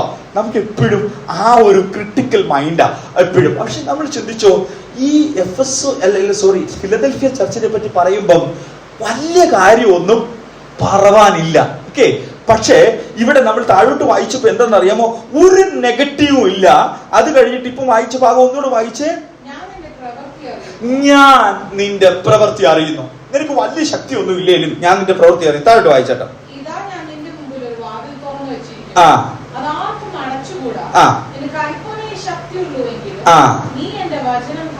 ശ്രദ്ധിച്ചോണേ, ഇതിങ്ങനെ വായിക്കാം. നിനക്ക് അല്പമേ ശക്തി ഉള്ളെങ്കിലും നീ എന്റെ വചനം കാത്തു. സോ ഇതാ ഞാൻ നിന്റെ മുമ്പിൽ ഒരു വാതിൽ തുറന്നു വെച്ചിരിക്കുന്നു. ആമേൻ. ദൈവം ഇന്നലെ നമ്മുടെ ബൈബിൾ സ്റ്റഡി കേട്ടു. പാപം ചെയ്ത ദൈവം എന്ത് ചെയ്യും? ദേശത്തുനിന്ന് മാറ്റിക്കളയും. ഓക്കെ, ആ ദേശം ആർക്ക് കൊടുക്കും? ശത്രുവിന്റെ കൈ കൊടുക്കും. നിന്നെ എവിടെ കൊണ്ടിടും? ശത്രുവിന്റെ ദേശത്ത് കൊണ്ടിടും. ഓക്കെ, അവിടെ നിന്ന് പഠിപ്പിച്ചിട്ട് തിരിച്ചു കൊണ്ടുവരും. ഓക്കെ, സോ ഇവിടെ എന്ന് പറഞ്ഞാൽ നീ അനുസരിച്ച് നിനക്ക് അല്പമേ ശക്തി ഉള്ളതിലും നീ എന്റെ വചനം കാത്താൽ ഞാൻ നിന്റെ മുമ്പിൽ ഒരു വാതിൽ തുറന്നു വെച്ചിരിക്കുന്നു. അത് ആർക്കെങ്കിലും അടയ്ക്കാൻ പറ്റുമോ? ഇല്ല. ദൈവം എനിക്ക് വേണ്ടി ഡൽഹിയിൽ ഒരു വാതിൽ തുറന്നാൽ ആരെഴുന്നേറ്റാലും ദൈവം തുറന്നതാണ്. ഇല്ല, മനുഷ്യരാൽ തുറന്നതാണെങ്കിൽ അത് അടയും, അല്ലേ? ദൈവം ഒരു സ്ഥാനത്ത് ഒരാളെ നിർത്തിയാൽ ദ്വാരകയെ തന്നെ നോക്ക്. 2012 ഈ സഭ ഇവിടെ സ്ഥാപിച്ചു. അത് ദൈവം സ്ഥാപിച്ചതായിട്ട് ഇന്നും ഈ സഭയുണ്ട്. ആമേൻ. അത് ഈ നമ്മുടെ ഗമാലിയൽ പറയുന്ന ഒരു കാര്യമുണ്ട്. ആമേൻ. ഗമാലിയൽ പറയും, ഇത് ദൈവത്താൽ തുടങ്ങിയതാണെങ്കിൽ മനുഷ്യരാൽ അത് നിർത്താൻ കഴിയത്തില്ല. ആമേൻ. അപ്പൊ ദൈവത്താൽ എന്ത് നിന്റെ പഠനം ദൈവത്താൽ തുടങ്ങിയ, നിന്റെ ബൈബിൾ സ്റ്റഡി ദൈവത്താൽ തുടങ്ങിയ, ദൈവത്താൽ തുടങ്ങിയാൽ ഇത് നിർത്താൻ കഴിയത്തില്ല. കാര്യം എന്താ? ദൈവമാ വഴി തുറക്കുന്നത്. നീ വചനം കാത്താൽ നിന്റെ ശക്തി എത്രയാണെന്നല്ല ഞാൻ ചോദിക്കട്ടെ. ദൈവം ശ്രേഷ്ഠമായ പദവിയിലുള്ള ആരെയും വിളിച്ചില്ല. ആദ്യമേ നമ്മൾ മോശയെ പറ്റി വായിക്കുമ്പോൾ അവൻ എലുക്കൻ്റ്, എല്ലാം നല്ല കഴിവുള്ളതാ മോശ ആദ്യത്തെ ഭാഗത്തിൽ. ഓക്കെ. പക്ഷേ ഈ 40 വർഷം കഴിഞ്ഞ് അടുത്ത 40 വർഷം, അപ്പൊ ആദ്യത്തെ 40 വർഷം കഴിഞ്ഞപ്പോ എന്തെന്നറിയാമോ? ഐ ക്യാൻ ഡു ഇറ്റ്, ഞാൻ ലീഡറാ. ഓക്കെ. ആദ്യത്തെ ട്രെയിനിങ് കഴിഞ്ഞപ്പോ, ഈജിപ്ഷ്യന്റെ ട്രെയിനിങ് കഴിഞ്ഞപ്പോ മോശ പറയുന്നത്, എനിക്ക് പറ്റും, ഐ എം ഏബിൾ, ആനോ സെൽഫ് ഡിക്ലെയർ ലീഡറായി. പക്ഷെ അടുത്ത 40 വർഷം ദൈവത്തിന്റെ ട്രെയിനിങ് കഴിഞ്ഞു. അത് കഴിഞ്ഞ് വിളിച്ച് പറഞ്ഞു, പറ്റത്തില്ല, ഐ എം നോട്ട് ക്വാളിഫൈഡ്, എന്നെ കൊണ്ട് പറ്റത്തില്ല, ഞാൻ തടിച്ച നാവുള്ളവനാ, എന്നെ കൊണ്ട് പറ്റത്തില്ല. ഏറ്റവും ദിവസം ഒത്തിരി കംപ്ലൈന്റ്, ദൈവം തന്നെ ദേഷ്യപ്പെടുക. അത് കഴിഞ്ഞിട്ട് പറയാ, അത് നീ എന്റെ കൂടെ പോന്നാലേ ഞാൻ പോവും. ആ ഒരു സാഹചര്യത്തിലാ ദൈവം നമ്മളെ യൂസ് ചെയ്യുന്നത്. നിന്റെ എബിലിറ്റിയിലല്ല, ദൈവത്തിന്റെ എബിലിറ്റി യൂസ് ചെയ്യും. ഞാൻ പറയട്ടെ, കഴിവുള്ളവനെ, അല്ലെങ്കിൽ നമ്മുടെ തിരുവചനത്തിന്റെ ഭാഗത്ത് പറഞ്ഞ ഞാൻ ബലവാനെ ലജ്ജിപ്പിപ്പാൻ ദൈവം ബലഹീനമായത് തെരഞ്ഞെടുത്തു. ഇന്ന് രാത്രികാലം ദൈവം കരത്തിലെടുത്ത് ഉപയോഗിച്ചവരെ ഒന്ന് ആലോചിച്ച് നോക്കുക.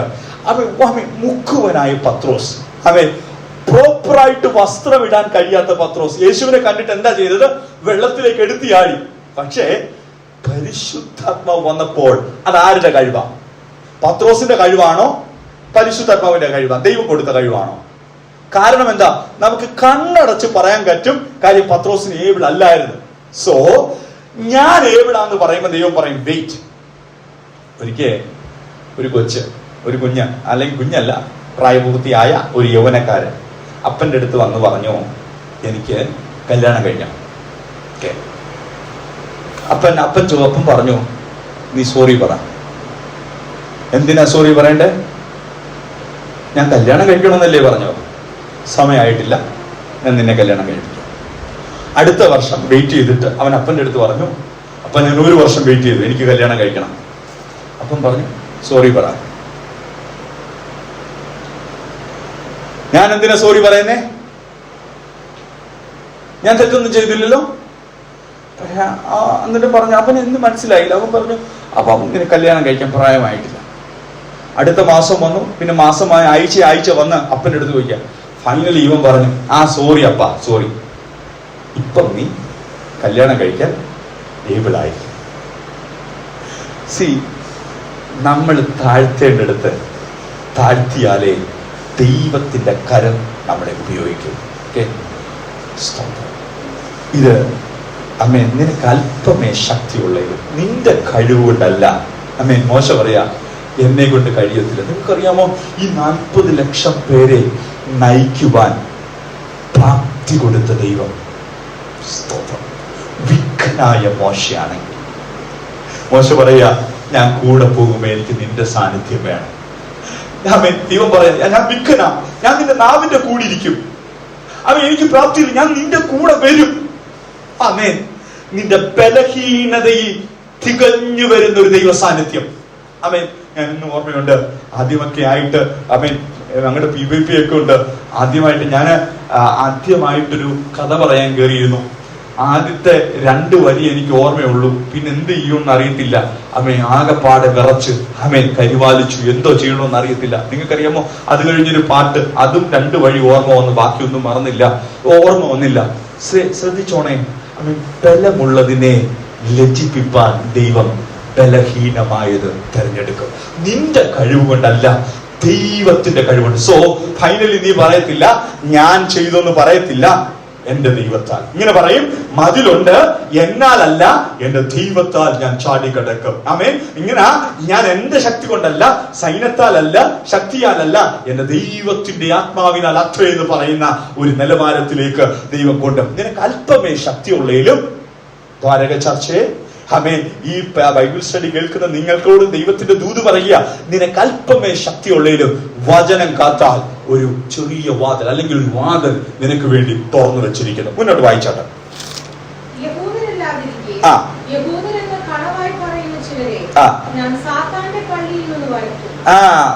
നിന്റെ ആമേൻ, ആ യഹൂദൻ അല്ലെന്ന് വെച്ച യഹൂദൻ എന്ന് കളവായി പറയുന്നവരെ ഞാൻ സാത്താന്റെ പള്ളിയിൽ, അടുത്ത ഭാഗത്തോട് വായിച്ചിട്ടാ.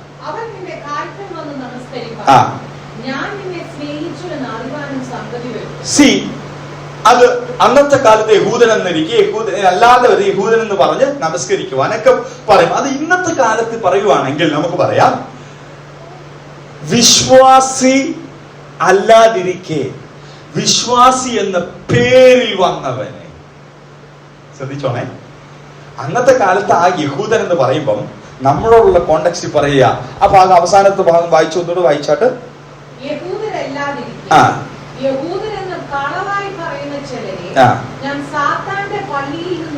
വരുത്തും.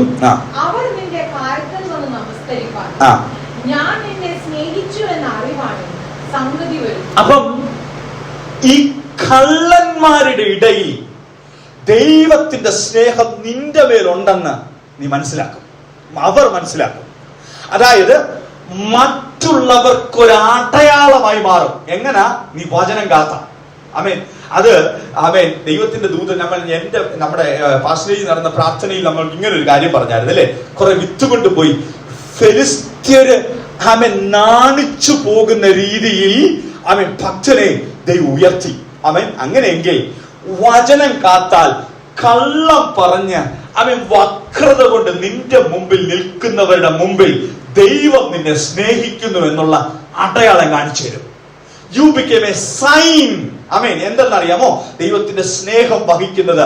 ചിലരോട് സംസാരിക്കുമ്പോൾ അറിയാം, ആ ദൈവത്തിന്റെ ആ സ്നേഹം ഓവർഫ്ലോ ചെയ്യുക. ചിലരോട് സംസാരിക്കുമ്പോൾ നമുക്ക് ആ ഭയങ്കര ദൈവസ്നേഹം കാണാൻ കഴിയും. അപ്പൊ നിങ്ങൾ ചെയ്യണമെന്നറിയാമോ? കുറെ നേരം അന്യഭാഷയിൽ പ്രാർത്ഥിക്കണം. ഓക്കെ, ഞാൻ ചെയ്യുന്ന കാര്യമാണ്. ആമേ, കുറെ നേരം അന്യഭാഷയിൽ പ്രാർത്ഥിച്ചിട്ട് നിങ്ങൾ പോയി എന്തെങ്കിലും ഇടപെടൽ സംസാരിക്കുമ്പോൾ നിങ്ങൾ പോലും അറിയാത്തൊരു ദൈവിക സ്നേഹം അവിടെ വ്യാപരിക്കും. ആമേൻ. അവർ മനസ്സിലാക്കും നിന്റെ മേൽ ദൈവത്തിന്റെ സ്നേഹമുണ്ടെന്ന്. ആമേൻ. താഴോട്ട് വായിച്ചാട്ടെ.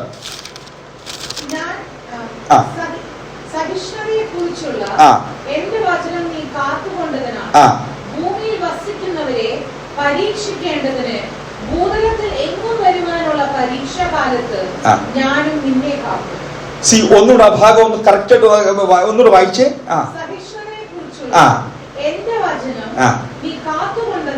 സഹിഷ്ണുതയെ കുറിച്ചുള്ള എന്റെ വചനം, ഇത് തന്നെ നമുക്ക് വേണമെങ്കിൽ 1 മണിക്കൂർ എക്സ്പ്ലെയിൻ ചെയ്യാം. സഹിഷ്ണുതയെ കുറിച്ചുള്ള എന്റെ വചനം നീ കാത്തുകൊണ്ടതിനാൽ ഭൂമിയിൽ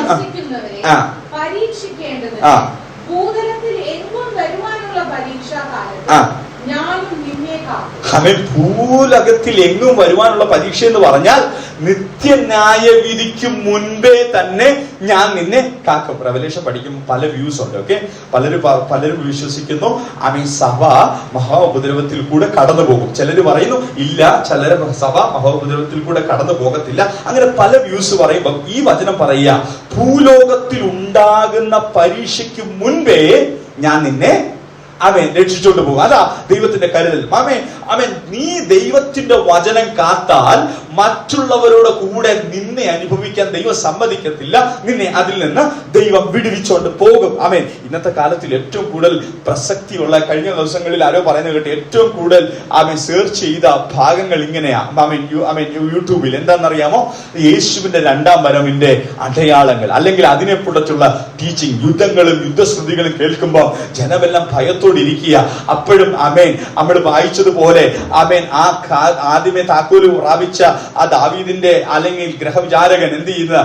തന്റെ ടൂമ്പ് പണിയുന്നത് പോലെ നമ്മൾ പലരും മാളികകളും നമ്മുടേതായ സ്ഥാനങ്ങൾ പണിയാൻ പോകുക. പക്ഷേ ഇവിടെ പറയുക, താഴോട്ടുള്ള ഭാഗത്തിൽ പറയും യേശുവിന്റെ വരവിനെ പറ്റി. ഒന്ന് വായിച്ചാട്ടെ. അത് ഞാൻ വേഗം വരും. അതിന്റെ അർത്ഥം എന്തുവാ? ഞാൻ വേഗം വരും. ഞാനിപ്പം ബ്ലസ്സിനോട് വിളിച്ച് പറയാം, ഞാൻ വേഗം വരുവാ അങ്ങോട്ട്. അതിന്റെ അർത്ഥം എന്തുവാ? Within few minute. അങ്ങനല്ലേ അതിന്റെ അർത്ഥം? സോ യേശു ക്രിസ്തു പറഞ്ഞിട്ട് എത്ര നാളായി? പണ്ട് ആരോ പറഞ്ഞിട്ട് ഒരാൾ ലേറ്റായി ചെന്നു. അപ്പൊ നീ എന്താ ലേറ്റായി? നീ ഒരു പാസ്റ്റർ അല്ലേ? ഞങ്ങളുടെ ഗുരു പണ്ടേ വേഗം വരും എന്ന് പറഞ്ഞിട്ട് ഇതുവരെ വന്നിട്ടില്ല, പിന്നെ എനിക്ക് എന്താ ലേറ്റായ. ആമേ. സോ അങ്ങനെ പല ആൾക്കാരും ഉണ്ട്. അതിൻ്റെ ഇടയ്ക്ക് ഒരാൾ ആശീർവാദം പറയുമ്പോൾ നമ്മൾ അറിയാലോ, എന്റെ കർത്താവെ യേശുവെ വേഗം വരണേ. അപ്പൊ ഒരു യൗവനക്കാരൻ വിളിച്ചു പറയാം, വേഗം വരല്ലേ കർത്താവ്, എന്റെ കല്യാണം കഴിഞ്ഞിട്ടേ വരാവൂ. അങ്ങനെയും പറയുന്നവരുണ്ട്. ഓക്കെ. അപ്പൊ ഇതൊക്കെ പറയുന്നതിന്റെ രീതിയിൽ എന്താണെന്ന്, കർത്താവ് വേഗം വരും എന്ന് പറഞ്ഞാൽ അതിന്റെ അർത്ഥം എന്താ? അടുത്ത മണിക്കൂർ വരുമോ? നോ. അവന്റെ വരവ് നീ പ്രതീക്ഷിക്കാത്ത സമയത്തായിരിക്കും. നമ്മള് ഡൽഹിയിലുള്ള വിശ്വാസികൾക്ക് ഒരു പ്രത്യേകതയുണ്ട്, പാസ്റ്ററെ പറഞ്ഞിട്ടേ വരാവൂ, ഞങ്ങൾക്ക് ചിലതൊക്കെ ഒരുക്കി വെക്കണം. ഓക്കെ. പക്ഷേ നാട്ടിലൊക്കെ ആണെങ്കിൽ നമുക്ക് എപ്പോൾ വേണമെങ്കിലും കയറി ചെല്ലാം. ഓക്കെ. അപ്പം ഡൽഹി, ഇപ്പം അമേരിക്ക പോയാലും അങ്ങനെ നമ്മൾ അപ്പോയിന്റ്മെന്റ് എടുക്കാതെ ചെന്ന് കഴിഞ്ഞാൽ അവരെ കാണാൻ പറ്റത്തില്ല. ഞങ്ങൾക്ക് ഒരു അങ്കിൾ ഉണ്ടായിരുന്നു, ഞങ്ങൾക്ക് കാണാൻ പോകണമെങ്കിൽ ഞങ്ങൾക്ക് അങ്കിളിനെ അപ്പോയിന്റ്മെന്റ് എടുത്ത് പോകാൻ പറ്റും. സോ പക്ഷെ യേശു പറയാ, ഞാൻ എന്ത് ചെയ്യും? ഞാൻ കള്ളനെ പോലെ വരും. ആമേൻ. സഡൻ ആയിട്ട്, നീ പ്രതീക്ഷിക്കാത്ത സമയത്ത്. നീ ചിലപ്പോൾ 5 ഏക്കർ വസ്തുവിന്റെ പാടം മേടിക്കുന്ന സമയത്ത്, എഗ്രിമെന്റ് എഴുതാൻ വേണ്ടി ഇരിക്കുന്ന സമയത്തായിരിക്കും ഞാൻ വരുന്നത്. പക്ഷെ ഓർത്തോണം, വചനം കാത്താൽ എന്ത് കിട്ടുമെന്നോട് വായിച്ചാട്ട.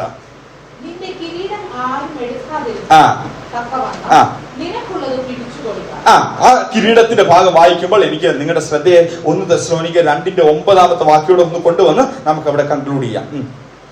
1 തെസ്സലോനിക്കർ 2:9. സഹോദരന്മാരെ, ഞങ്ങളുടെ അധ്വാനവും പ്രയാസവും നിങ്ങൾ ഓർക്കുന്നുവല്ലോ. അധ്വാനവും പ്രയാസവും നിങ്ങൾ ഓർക്കുന്നുവല്ലോ. നിങ്ങളിൽ ആർക്കും ഭാരമായി തീരരുതെന്ന് വെച്ച് ഞങ്ങൾ രാവും പകലും വേല ചെയ്തുകൊണ്ട് നിങ്ങളോട് ദൈവത്തിന്റെ സുവിശേഷം പ്രസംഗിച്ചു. വിശ്വസിക്കുന്ന നിങ്ങളുടെ ഇടയിൽ ഞങ്ങൾ എത്ര പവിത്രമായും നീതിയായും അനന്യമായും നടന്നു എന്നതിന് നിങ്ങളും ദൈവവും സാക്ഷി.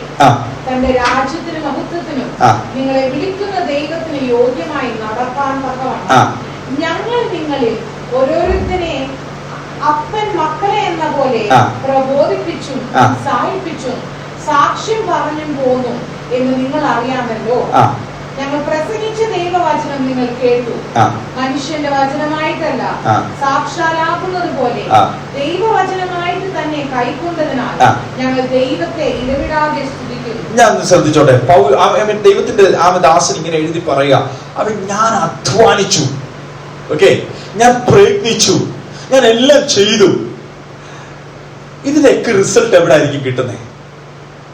സ്വർഗത്തിൽ ചെല്ലുമ്പോ ഞാൻ പറയാ, ഞാൻ ഇവിടെ വീട് മേടിച്ചു, അല്ല ഞാൻ എൻ്റെ കൊച്ചിനെ പഠിപ്പിച്ചു, ഇതെല്ലാം വേണം. As a father I have to do these all things. Okay.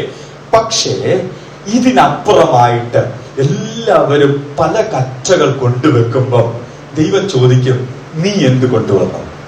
സ്തോത്രം.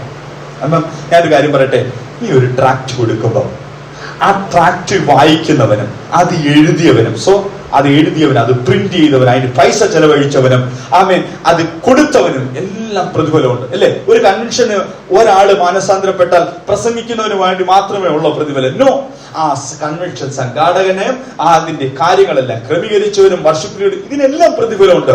സോ നിങ്ങൾ ചെയ്തതിനെല്ലാം നിങ്ങൾക്ക് എന്തുണ്ട്? ഒരു പ്രതിഫലമുണ്ട്. അന്നാളിൽ നമ്മുടെ കാൽ ബലപ്പെട്ടിരിക്കും. നമുക്കറിയാം, കിരീടത്തെ പറ്റി പറയുവാണെങ്കിൽ ദൈവം ഓണർ ചെയ്യും. അത് ഇവിടെ മാത്രമല്ല, സ്വർഗത്തിലും ഓണർ ചെയ്യും. സോ ഫിലദൽഫിയ സഭയെ പറ്റി പറയാം, ഞാൻ നിന്നെ ഓണർ ചെയ്യും, കിരീടം തന്ന് ഓണർ ചെയ്യും. താഴോട്ട് വായിച്ചാട്ടെ. അടുത്ത പറയാ, കിരീടം പറഞ്ഞിട്ട് ജയിക്കുന്നവന്. ആമേൻ ആമേൻ. ലോകത്തിന്റെ മുമ്പിൽ പരാജയപ്പെടുന്നവനല്ല, പാപത്തിന്റെ മുമ്പിൽ കോംപ്രമൈസ് ചെയ്യുന്നവനല്ല, ജയിക്കുന്നവന് ഞാൻ നിന്നെ എന്താക്കുമെന്നറിയാമോ? ഒരു പില്ലറാക്കി മാറ്റും. നീ ഒരു പില്ലറായി മാറും. സഭയെ താങ്ങി നിർത്താൻ, സഭയുടെ ഓരോ കാര്യങ്ങൾ ചെയ്യുവാൻ എന്റെ സഭയുടെ തൂണാക്കി ഞാൻ മാറ്റും. ഇതിൽ കൂടുതൽ എന്ത് പ്രോമിസ് വേണം? ഫിലദൽഫിയ സഭയോടുള്ള പറയുന്ന ദൂത്, കർത്താവേ എനിക്ക് തോക്കണ്ട, എനിക്ക് ജയിക്കണം. എന്റെ സാഹചര്യത്തിന്റെ മുമ്പിൽ ഞാൻ തോക്കണ്ട, എനിക്ക് ജയിക്കണം. എത്ര പേർക്ക് അത് പറയാൻ കഴിയും? താഴോട്ട് വായിച്ചാട്ടെ. അവൻ ഒരിക്കലും അവിടെ നിന്ന് പോവുകയില്ല. എന്റെ ദൈവത്തിന്റെ നാമവും എന്റെ ദൈവത്തിന്റെ പക്കൽ നിന്ന് സ്വർഗത്തിൽ നിന്ന് തന്നെ ഇറങ്ങുന്ന പുതിയ യെരൂശലേം എന്ന എന്റെ ദൈവത്തിന്റെ നഗരത്തിന്റെ നാമവും എന്റെ പുതിയ നാമവും ഞാൻ അവന്റെ മേൽ എഴുതും. പുതിയ യെരൂശലേം എന്നുള്ള നാമവും എന്റെ ദൈവത്തിന്റെ പുതിയ നാമവും ഞാൻ അവന്റെ മേൽ വെക്കും. സോ ഇതിൽ കൂടുതൽ എന്ത് വേണം? ഇത്രമാത്രം പ്രിവിലേജ് തന്നിട്ട് ഞാൻ ഇന്ന് ഓർക്കുന്നുണ്ട്. റെവലേഷൻ സിംപ്ലിഫൈഡ് എന്ന ഭാഗമാണ് ഞാൻ കൂടുതലും ഇത് പറയാൻ എടുക്കുന്നത്. അപ്പം അതിനകത്ത് വില്യം ക്യൂറിയുടെ സാക്ഷ്യമുണ്ട്. വില്യം ക്യൂറി ചെരുപ്പ് കുത്തിയായിട്ട് ഇങ്ങനെ ഇരിക്കുക. അപ്പം ഇദ്ദേഹത്തിന് ആരുടെ ബുക്കാണ് ഏറ്റവും കൂടുതൽ വായിക്കുന്നത്? ഡോക്ടർ കുക്കിന്റെ ബുക്കാണ് വായിക്കുന്നത്. അപ്പൊ ക്യാപ്റ്റൻ കുക്ക്, ഡോക്ടർ, അപ്പൊ ക്യാപ്റ്റൻ കുക്കിന്റെ ബുക്ക് വായിക്കുമ്പോൾ ഇദ്ദേഹം ഇതിനപ്പുറം ഉള്ള സ്ഥലങ്ങളുണ്ട്, അവിടെയൊക്കെ പോയി സുവിശേഷം അറിയിക്കണം എന്നുള്ള താല്പര്യം. ഇദ്ദേഹം വായിക്കുന്ന 2 ബുക്കാ, ബൈബിളും ക്യാപ്റ്റൻ കുക്കിന്റെ ബുക്കും. സോ ഇദ്ദേഹം ഇത് വായിക്കത്തോറും ഭയങ്കര ഇഷ്ടമായി. സോ ഇദ്ദേഹം എന്ത് ചെയ്ത് അന്ന് സഭയിൽ പോയി നല്ലോണം ഒരു വചനം പ്രസംഗിച്ചു. എനിക്ക് ഭാരതത്തിലേക്ക് അല്ലെങ്കിൽ ക്രോസ് കൾച്ചർ മിനിസ്ട്രിക്ക് വേണ്ടി പോകണം, നിങ്ങൾ സഹായിക്കണം എന്നൊക്കെ പറഞ്ഞ് പ്രസംഗിച്ചു. ജനങ്ങളെല്ലാം കൈയടിച്ചു. പക്ഷെ അദ്ദേഹം വിചാരിച്ചു ഇപ്പൊ സഭ അവനെ ഹെൽപ്പ് ചെയ്യും, ഇവൻ പോയി ശുശ്രൂഷിക്കാൻ. പക്ഷെ നിങ്ങൾക്കറിയാമോ, ആരും ഹെൽപ്പ് ചെയ്തില്ല. പക്ഷെ ദൈവം അവനെ ഇന്ത്യയിലേക്ക് കൊണ്ടുവന്നു. 1700 വില്യം ക്യൂറി ഇന്ത്യയിലേക്ക് വന്നു. നിങ്ങൾക്കറിയാമോ, തന്റേതായ അധ്വാനത്തിൽ കൊണ്ട് അദ്ദേഹം ഉപജീവനം കഴിച്ചുകൊണ്ട് 12 ഭാഷ പഠിച്ചു. ബൈബിൾ നമ്മുടെ ഭാഷയിലേക്കൊക്കെ ട്രാൻസ്ലേറ്റ് ചെയ്തു. ഒത്തിരി കാര്യങ്ങൾ ഭാരതത്തിന് വേണ്ടി ഡൊണേറ്റ് ചെയ്യുവാനിടയായി. നിങ്ങൾക്കറിയാമോ, നമുക്കറിയാം സതി നിർത്തലാക്കിയത് ആരെന്ന് ചോദിച്ചാൽ നിങ്ങൾ ഒരുപക്ഷെ പറയുമായിരിക്കും രാജാ രാമമോഹൻ റോയ്. പക്ഷേ നിങ്ങൾക്കറിയാമോ, അതിന്റെ പിന്നിലൊക്കെ വില്യം ക്യൂറിയുടെ അധ്വാനം, അദ്ദേഹത്തിന്റെ ആ ഒരു ടീച്ചിങ്സ് ഒത്തിരി അവരെ പറഞ്ഞ് മനസ്സിലാക്കി ദേശത്തിന് വേണ്ടി ഒത്തിരി ചെയ്യുവാൻ അദ്ദേഹം ഇടയായി. അതിനുശേഷം നമുക്കറിയാം, അതിനുശേഷം 1700 BC അല്ലെങ്കിൽ 1700 കഴിഞ്ഞ് 1800 വിടുമ്പോൾ ഹഡ്സൺ ടെയ്ലർ എവിടോട്ട് പോയെന്ന് അറിയാമോ? ചൈനയിലേക്ക് പോയി. അവരൊന്നും കണ്ടിട്ടൊന്നുമല്ല പോയത്, ദൈവം അവരെ കൊണ്ടുപോയി. കാരണം എന്തെന്നറിയാമോ, ഒരു കൂട്ടത്തെ ദൈവത്തിന്റെ മുമ്പിൽ നിർത്തുവാൻ. നിങ്ങൾ ജോലി ചെയ്തു, നോ പ്രോബ്ലം, എനിക്കറിയാം. ജോലിയോടെ ചെയ്ത് സുവിശേഷ വേല ചെയ്യുന്ന അനേക ദൈവദാസന്മാരെ അറിയാം. പക്ഷെ പോകുമ്പം കുറച്ച് കറ്റകൊണ്ട് പോണം തമ്പുരാന്റെ പാദപീഠത്തിൽ. ഞാനും അതാ പ്രാർത്ഥിക്കുന്നത്. എനിക്ക് അല്പമേ ശക്തിയുള്ളയിലും കർത്താവേ, നിന്റെ മുമ്പിൽ വിശ്വസ്തയോടെ അല്പം കാല് ഇടറാതെ നിൽപ്പാനുള്ള പ്രാപ്തി തരണേ എന്ന് പ്രാർത്ഥിക്കാം. നമുക്ക് ഒരുമിച്ച് താഴ്ത്താം, ഒരുമിച്ച് ഏൽപ്പിച്ച് പ്രാർത്ഥിക്കാം. നമ്മൾ പ്രാർത്ഥിക്കുമ്പോൾ ഇന്നത്തെ പ്രാർത്ഥനയും അതുപോലെ തന്നെ ദൈവത്തിന്റെ സാന്നിധ്യം നമ്മൾ യാത്രയിലൊക്കെ ഇരിക്കേണ്ടതിന് ഇപ്പം Roji brother പ്രാർത്ഥിച്ചാണ്.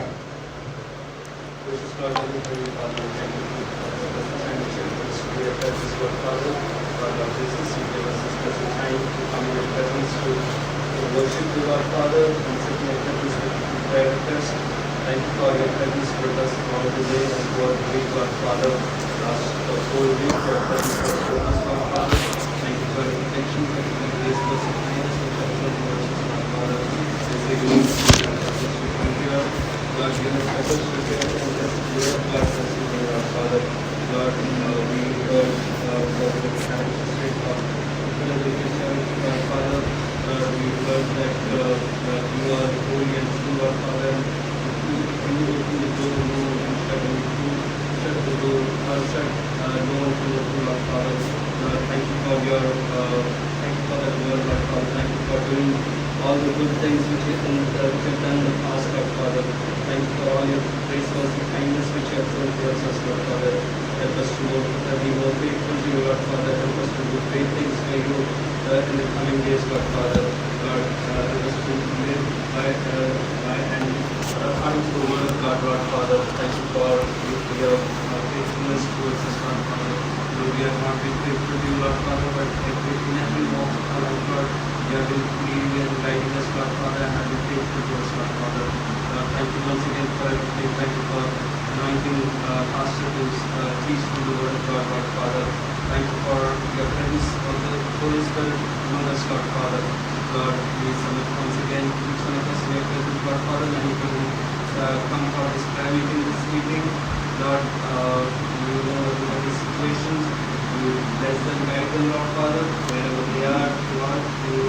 You know their needs and answer them, Lord Father. You answer all the prayers, Lord Father. In the meantime, help us all to attend these prayer meetings and let these prayer meetings be a lesson for all of them, Lord Father. Thank you to lead them and guide them, Lord Father. All those who could come today, Lord Father, you know their needs, their prayers to Lord Father, answer them, Lord Father. We pray for Jacob and Auntie and Karim, Lord Father, you know their needs, you know their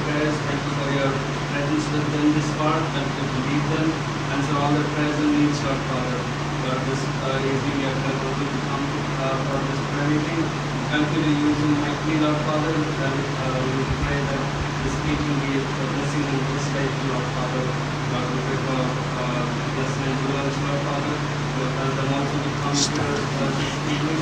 Continue to be with them, you know their needs. You have been with them in their studies, in their job, wherever they have been placed, Lord Father. You have been guiding them, continue to use them, Lord Father. Lord, the talents which you have given them, Lord Father, and utilize it for your glory, Lord Father. Continue to bless them as family, Lord Father. Lord, we pray for our son family also, Lord Father. This part you have been good to them, continue to be with them, Lord Father. Lord, you shepherd to this church, Lord. Grant them some understanding and knowledge to lead this church in a best way, Lord Father. Lord, thank you for your presence with them this evening also, Lord. Thank you for having them lead this prayer meeting and share the word of God, Lord Father. Continue to use the mighty, Lord Father. The verses you can see also, Lord, that's the workplace, and for also to grow more in you and talents which you have given them, help us to utilize it for your glory, Lord Father.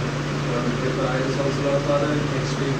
Thank you, Pastor. Lord, help us to study well, as a future, Lord Father. Lord, let this full be a blessing in the right, Lord Father. Lord, give us the necessary wisdom, understanding, and knowledge to study well, Lord Father. Thank you once again for everything. Thank you for giving me and the family to come for this prayer meeting, Lord Father.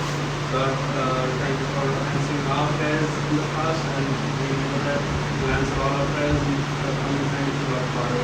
Thank you once again for all what you have been doing for us as believers and as church, Lord Father. Lord, you submit all the needs of the church. You know every need. We know that we need a church infrastructure. Lord, at your right hand, as per your perfect will, help us to build a church, Lord Father. Lord, thank you for opening the doors for that, Lord Father. We see the light of faith that things are happening towards that, Lord. Continue to answer all our prayers and answer all the needs of the church, Lord Father. The activities which we have planned for the year, we will all to stand together and do those activities so that it may be beneficial for the growth of all the individuals of the church, Lord Father. Thank you once again for everything. Lord, we are going back home to be with us on the way back home, Lord Father. And until we meet next time, let your heavenly presence be with all of us, Lord Father. Lord, we pray for tomorrow's children's prayer meeting also, Lord. Let that meeting also be a blessing for all those who are attending it, Lord Father. We bring that all the students and children from outside and wherever people are willing to come to reach here on time, and let that meeting be a blessing for all those who are attending, Lord Father. Thank you once again for your presence with us, Lord Father. Lord, submitting once again all our prayers, Lord Father. Let your perfect will be done, Lord Father. Let your grace be with us, Lord. We all go praise you, Lord Father, in Jesus' Christ. ആമേൻ, ആമേൻ, ആമേൻ. നമുക്ക് ആശീർവാദത്തോടെ പോകാം. പിതാവായ ദൈവത്തിന്റെ സ്നേഹവും പുത്രനായ യേശുക്രിസ്തുവിന്റെ കൃപയും പരിശുദ്ധാത്മാവിന്റെ കൂട്ടായ്മയും നമ്മൾ പ്രാർത്ഥിച്ച എല്ലാ വിഷയങ്ങളോടും ഇന്ന് കടന്നു വന്ന എല്ലാവരോടും ആമേൻ ഇന്നു മുതൽ എന്നേക്കും ഉണ്ടായിരിക്കുമാറാകട്ടെ. നമുക്ക് ജയം തന്ന ദൈവത്തിന് സ്തോത്രം ചെയ്യാം. ഹല്ലേലൂയ, ഹല്ലേലൂയ, ഹല്ലേലൂയ. ആമേൻ. കർത്താവായ യേശുവേ, വേഗം വരണം.